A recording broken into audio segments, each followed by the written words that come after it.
Okay, today we've got something super exciting. We've got some of the latest Gen 3 paddles from JOOLA, and there's a lot to cover, including a giveaway, so buckle up. For this video, we're doing an in-depth review of the recent BenJohns Perseus Pro 4 in both 14 and 16mm, and then comparing them to the Agassi Pro, also in 14 and 16mm. On top of that, I'm going to share some early thoughts on the recently released Colin John Scorpius Pro 4 in both 14 and 16mm. So that's a lot of paddles to cover and a lot of info. And we're going to get into all the nitty gritty in a bit. But first, I wanted to let you know JOOLA is letting me give one of their next gen power paddles away for free. So be sure to stick around until the end of the video to see how to enter. But if you want to get a head start, you can go ahead and subscribe and hit that notification bell. Also, if you really want to stay on top of all the latest when it comes to pickleball gear news and updates, including some of the stranger stuff a lot of the other reviewers aren't talking about, you should definitely check out and subscribe to my brand new podcast. And you should know my co-host Wilson told me if we don't get some more subscribers, he's going to jump ship and try and get with Jacob and Mr. Tickle to Third Wheel All Drives Pod. So if for no other reason than to maintain peace in the pickleball pod universe, you should definitely check out what we're doing. You can catch all the latest episodes here on YouTube as well as on all the major podcast platforms. And with that out of the way, let's talk JOOLA. This company has been around for a long time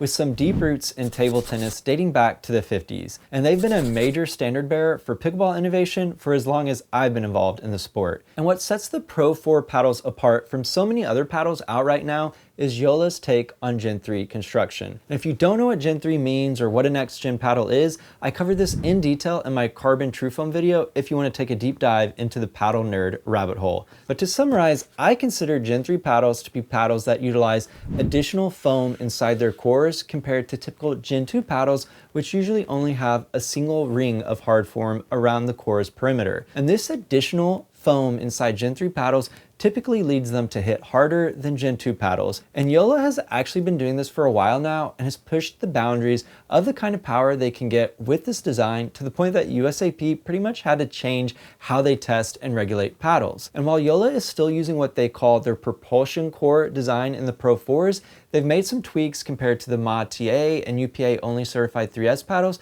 to try and put some of the power genie back in the bottle. And as far as I can tell, they've succeeded, as all the Pro 4 paddles have managed to get both USAP and UPA approvals, including the coveted USAP PB Core 43 certification, which really future-proofs these things. So if you're worried about these paddles getting delisted, from my perspective, it looks like JOOLA has dotted all their I's and crossed all their T's. However, if you think that means the Pro 4s aren't bringing a ton of power to the table, you'd be very mistaken. As someone that's played with a lot of the next gen and power paddles available right now, the new JOOLA Pro 4s perform at the highest level when it comes to legal power. And I think it has to do with their core design more than anything else. It's just different compared to a lot of what's out there. Once again, JOOLA calls their core a propulsion core, and it uses the same diving board design as their previous Gen 3 paddles, so the ball really pushes and sinks down onto the paddle head before catapulting off. This trampoline effect, while maybe not the most accurate descriptor, is very much a part of how these paddles play,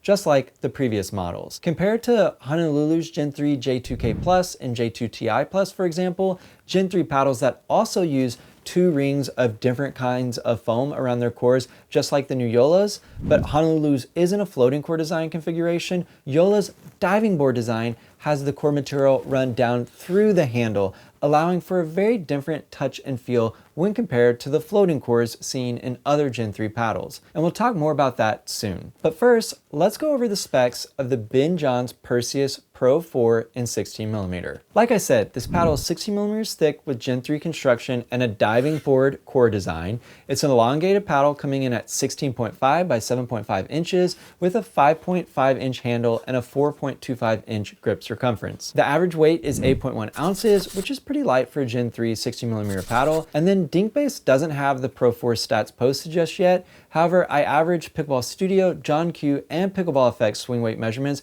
to get an approximate figure of 117.77. And I did the same thing for the twist weight and got an average of 6.25. So as a comparison, the Perseus Pro 4 in 60mm comes in at the top of the power range of the hybrid J2K Plus in 60mm, but with with a little less forgiving of a twist weight. And compared to 11624's elongated Hirachi X Power, which is 11624's most powerful Gen 3 paddle, the 60mm Perseus Pro 4 is edging right up to its advertised power ceiling of 119, with once again the Pro 4 having a tad less stability on paper with that lower 6.25 twist weight compared to the Hirachi X Power's advertised 6.5. As for price, all the Pro 4s come in at $280, and unfortunately, JOOLA is not utilizing discount codes for this series. However, if you use my link, I do get a small commission at no additional cost to you that does help support the channel. And as I said earlier, all of the Pro 4 paddles are UPAA Pro certified as well as USAP PB Core 43 approved,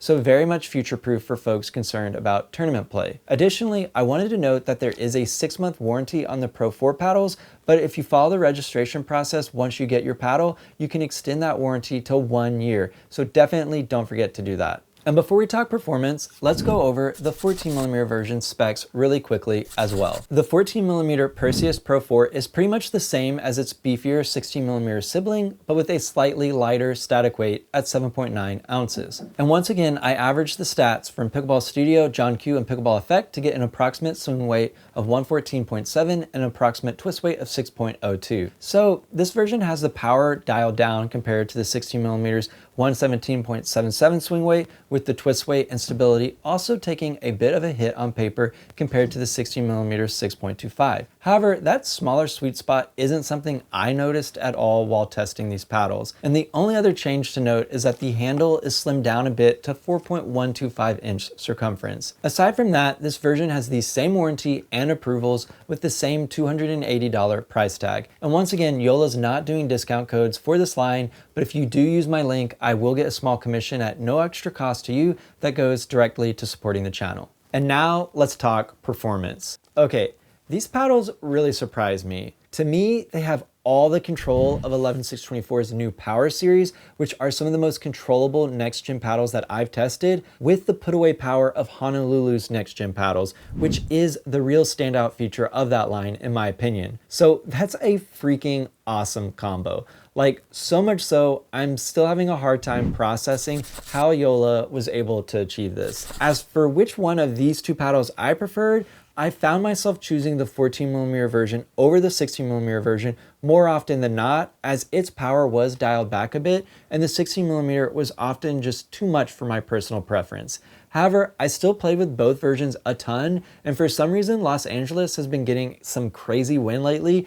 and the 16mm version was a great option when I needed a little boost to help cut through the air. But if I could only pick one, I'd go with the 14mm because it was slightly faster in the hands, and it was a little more forgiving on flat shots for folks that don't add a ton of topspin to every single drive, which I'm guilty of. But what really surprised me about both versions was how organic the touch and feel was. I had expected these paddles to play very dynamically, where you had to change mindsets between a power and a soft-oriented game, but that's really not the case. To me, my baseline drives were probably the deepest I've ever hit and with super minimal effort. And then the soft game up at the kitchen and even short flat shots from the baseline, which are some of the hardest to execute with super hot paddles, were also very doable. And the transition between the two styles of play was pretty much non-existent for me. And I think it has to do with, once again, JOOLA's choice of a diving board design more than anything else. When the ball hits this paddle's head, I think there's some extra flex going on,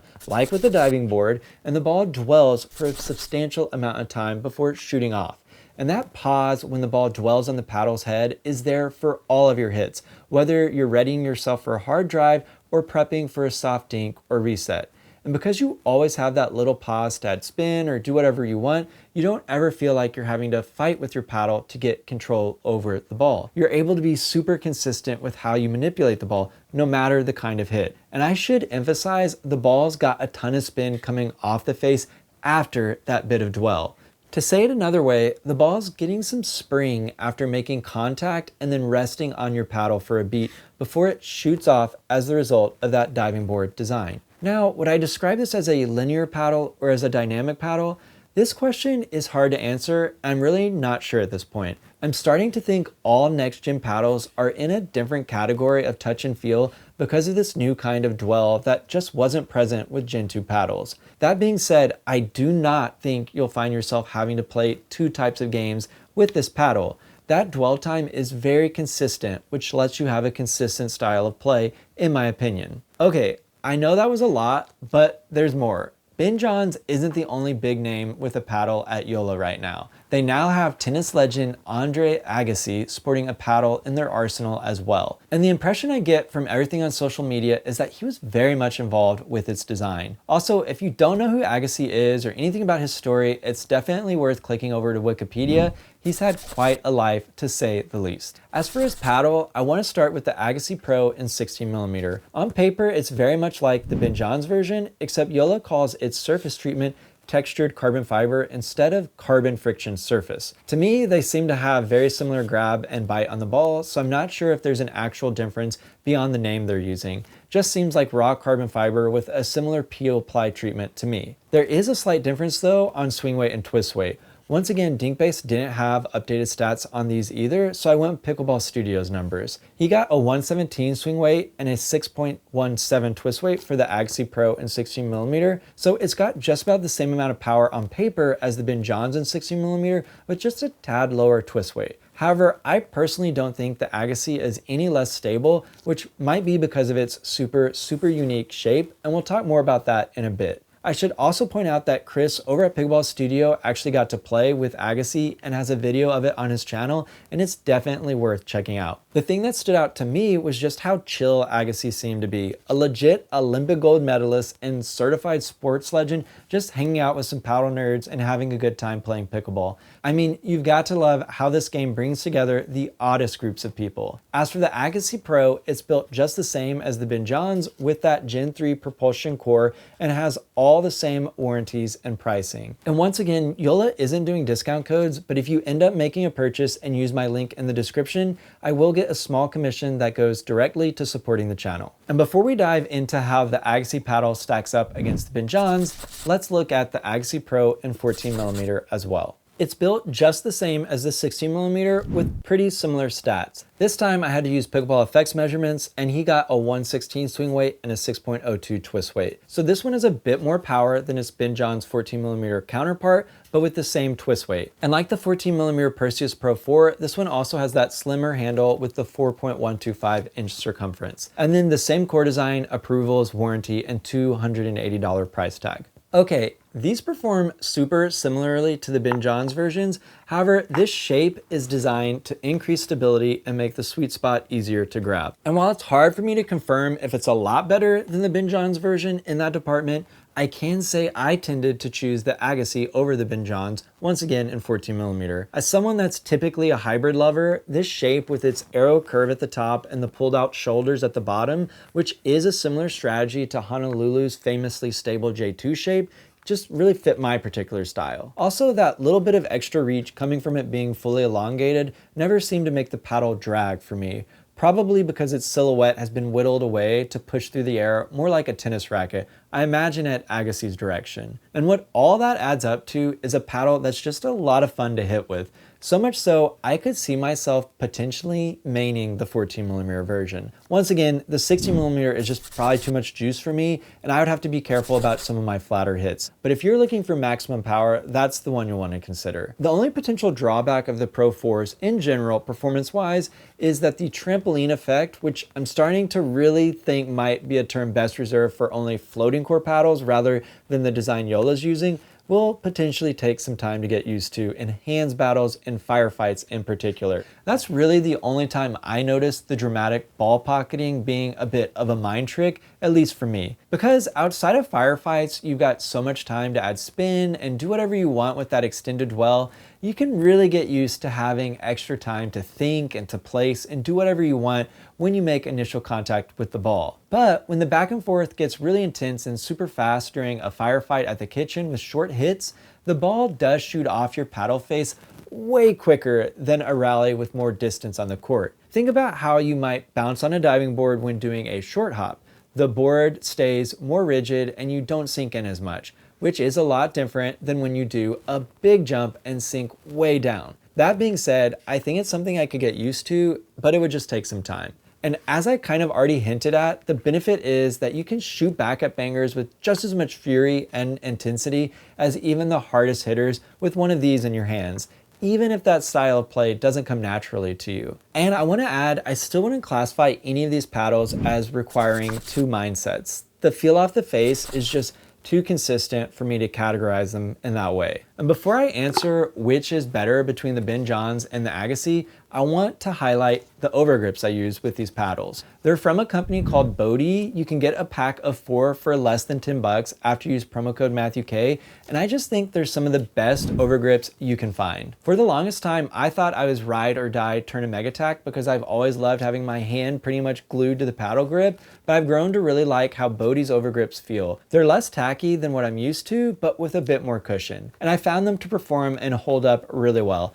I don't have to change them out nearly as often as the Tourna grips, for example, as they don't cling onto dirt and sweat in the same way. To me, overly tacky grips just don't last very long, and even more so now that we're getting into hotter weather. For me, Bodhi strikes a great balance between performance and durability and are really setting the bar for overgrips these days. I'll be sure to leave a link in the description in case you want to check them out, and don't forget to use promo code MatthewK for that discount. As for which of the Pro 4s is best, the BenJohns or the Agassi, I personally found myself grabbing for the Agassi more than the BenJohns. While it's elongated, that shaved down shape feels closer to hybrid for me, which is my preferred style. The Agassi's a tad quicker in the hands than the BenJohns, and even the 14mm version had more power than I would ever need. Plus, I just like unique looking paddles, and this unusual shape really sticks out at open play. However, I'm already seeing a lot of players out here in Los Angeles bringing this one in particular to the courts, so it might not be unique for too long. All that being said, if you don't think a fully elongated paddle is your jam, but you still want Pro 4 level power and dwell, you'll have to look at the standard Scorpeus, as it doesn't seem JOOLA has plans at the moment to add a hybrid shape to the line. I've already hit with both the 14 and the 16mm, and my first impression is that they've got some major bang factor packed into their tiny packages. Because the shape is all sweet spot, you make great contact with the ball every single hit, and pretty much every miss hit too. So much so, this shape actually feels more powerful than the BenJohns and the Agassi if you're a player that fails to hit dead center every time. And I'm certainly guilty of that, especially when I'm swapping out different shapes when I'm paddle testing. But I'll be talking about these more later on the channel, so be sure to subscribe if you want more info. But if you're a fan of the Honolulu J3 or other standard shape paddles and want to take advantage of JOOLA's propulsion core, this is one that's definitely worth checking out. And before we talk value of the Pro 4 line, I wanted to talk about today's featured accessory. Today, we're checking out a pair of pickleball shoes from Diadem. And for anyone that doesn't know, Diadem is a company that's been around a long time. Their Warrior line of paddles and early adoption of foam cores with the Vice paddles have been around open play for just about as long as I've been playing pickleball, as well as their Icon paddles, which I see pretty regularly out here in Los Angeles as well. But I never knew much about their shoes. However, I've had the chance to test out their recent release, the Diadem CourtBurst, and I'm a big fan.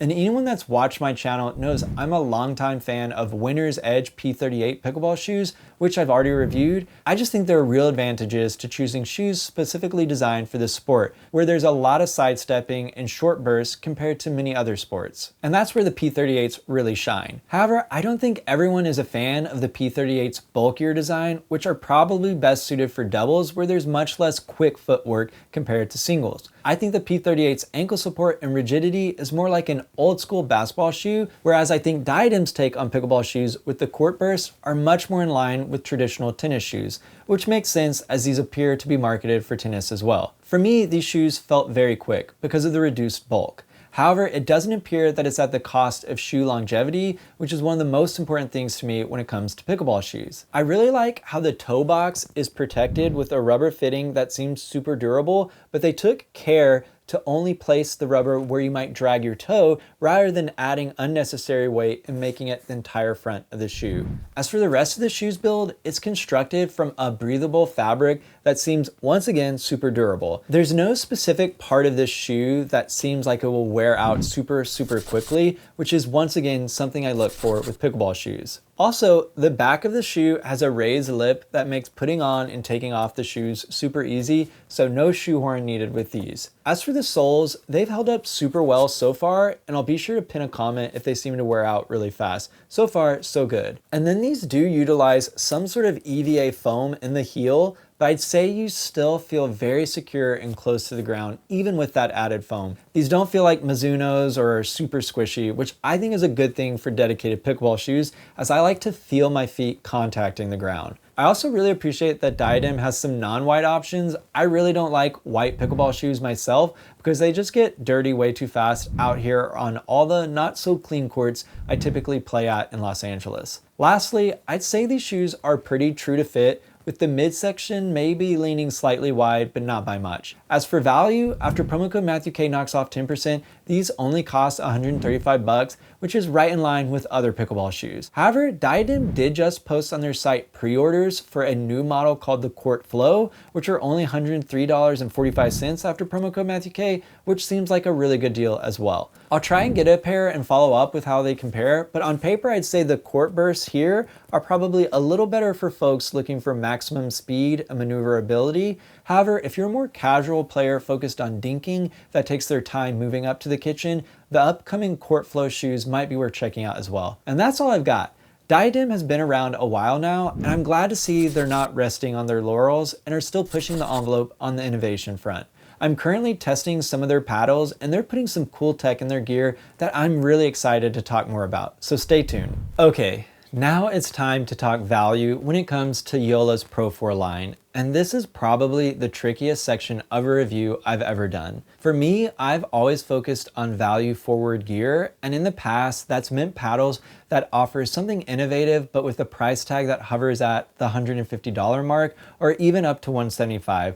But certainly never over $200. And I think it's easy once you start reviewing paddles to forget the pain associated with actually purchasing one. But that's why I started watching reviews in the first place, to get help from folks that have hit with everything out there and could then point me to the best value. And as a reviewer, I love paddles that fall in that $150 to $175 price range after a discount code. And if you hunt, you can find some really good options that balance innovation and value in that range. And in the past, there have always been new companies popping up with new ideas and new value propositions that have really allowed consumers to consistently get a lot of bang for their buck. But this point of view has gotten a little complicated for me after testing the Pro 4s from JOOLA. These paddles are $280 each. To be clear, that is pricey for a paddle. And what complicates this further is that JOOLA is not doing discounts for this line,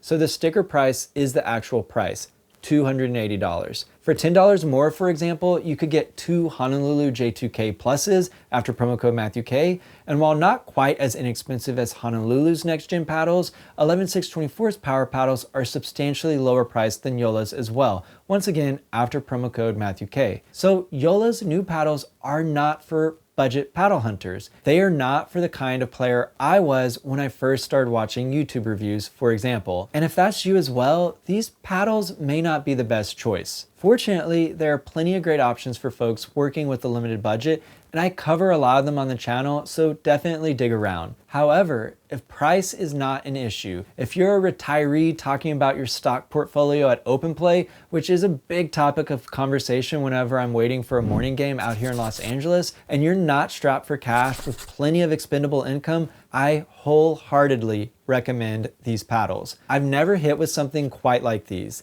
The dwell is phenomenal for control lovers, and the power coming from that diving board design is pretty insane. That combination is not something I've found out of the box for a budget paddle as of yet. Although you can approximate some of these aspects if you're down to customize a lower price paddle, but that does take some work and know-how and actually does add up money-wise as well. But for me, I think these paddles are some of the best I've ever played with. I just wish they were less expensive. However, JOOLA and companies like them are the entities paying all the big professional pickleball salaries, And I do think that helps the sport even at the recreational and amateur level. So I understand they have a lot of overhead costs outside of manufacturing paddles. Eventually though, I hope to see this tech or something similar find their way into some lower priced options, either with JOOLA or somewhere else. If you know of any I should check out, definitely leave a comment down below. But until then, if you want the touch, feel, and power of a JOOLA Pro 4, you'll have to pay up for it. However, if you can't find yourself shelling out 280 clams for one of these, don't wallow in despair just yet, because JOOLA is letting me give one of these Pro 4 babies away for free. However, this giveaway is a little different than normal. Like always though, you need to like this video, subscribe to the channel, hit the notification bell, comment which version you'd like to win and why, and then fill out the Google form in the description so I have a way to contact you if you win. But this time, you will also need to follow both my Instagram account at Matthew K Pickleball as well as JOOLA's at JOOLA Pickleball to be eligible to win one of the Pro 4s. I'll include a link to the Instagram accounts here in the video description as well as in the Google form. And then in about a month, I'll pick a winner, so be on the lookout for an email. Good luck. And that's all I've got. If you found this video helpful, please consider using promo code MatthewK on your next paddle purchase to help support the channel. I have a lot of the popular brands listed below, and my master list has even more. And while JOOLA doesn't offer discounts, if you do make a purchase from them using my link in the description, I will get a small commission which goes directly to supporting the channel and is super, super appreciated. You can also support the channel by purchasing some of the cool pickleball gear I've been testing out by using the links and codes in the video description below. I also have a link to my favorite pickleball gear you can get on Amazon down there as well, and that's got some really cool hidden gems you wouldn't expect. And then of course, hitting that like button, subscribing to the channel, and slamming that notification bell all go a long way to helping me out as well. Thank you so much for the support. But most importantly, I hope you get to pickle soon, and just don't forget, it's about having fun.